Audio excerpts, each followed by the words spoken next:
The UFC's middleweight division is heating up with 3 bouts between contenders in the top 10 already locked in and 1 potential title fight in the horizon. Whilst the champion Dricus Du Plessis appears to be set to defend the title against Israel Adesanya in the near future, a date is yet to be confirmed, though many have one eye on UFC 305 in Perth, which goes down in August. In the meantime, before the title gets defended, 6 of the very best at 185 pounds will go at it in 3 5-round fights that are set to take place throughout June. First up, former champion Sean Strickland will take on Brazilian powerhouse Paulo Costa in a 5-round co-main event at UFC 302. The following week on June 8, former title challenger Jared Cannonier returns for his first fight in a year when he takes on Nassourdine Imavov in a fight night main event set for Louisville, Kentucky.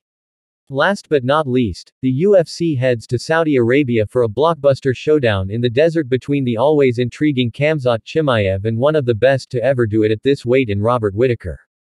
In a recent interview with James Lynch for Middleweight, Cannonier gave his analysis of the 3 fights at the top of the division that don't include him. Starting things off, he said that he expects a former foe of his to return to the win column as Strickland looks to bounce back from losing the middleweight belt. That's a tough one, man, because both of those guys are good. I would probably give the edge to Strickland because of his style.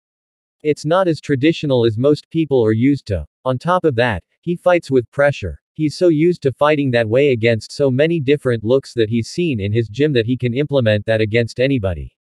He even tried to implement it against me and had some success, I will acknowledge that.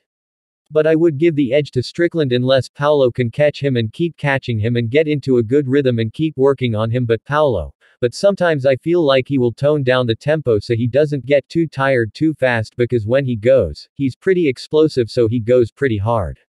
Cannonier is once again backing the fighter that he has been in the octagon with for the upcoming main event in Saudi Arabia on June 22. This is a very interesting matchup. I believe that Whittaker gets it at the long distance for sure, unless Chimaev gets so much of the momentum that Whittaker can't recover, which I find that hard to make that happen against a guy like Whittaker who's been in there with all of us, so I want to give the edge to Whittaker. Finally, the Killa Gorilla found it difficult to pick a winner in what many expect to be the first defense of Du Plessis' middleweight crown. He spoke a lot about Strickland's upset win over Adesanya at UFC 293 last year and how that changes a lot of his opinions on this fight. Between them, if DDP sits back and that puts pressure on Israel, then it's gonna be Izzy's fight. If DDP puts pressure on him, it can be a lot like what we saw with Sean Strickland and what he did. He put pressure on him and made Israel uncomfortable, hurt him in that first round.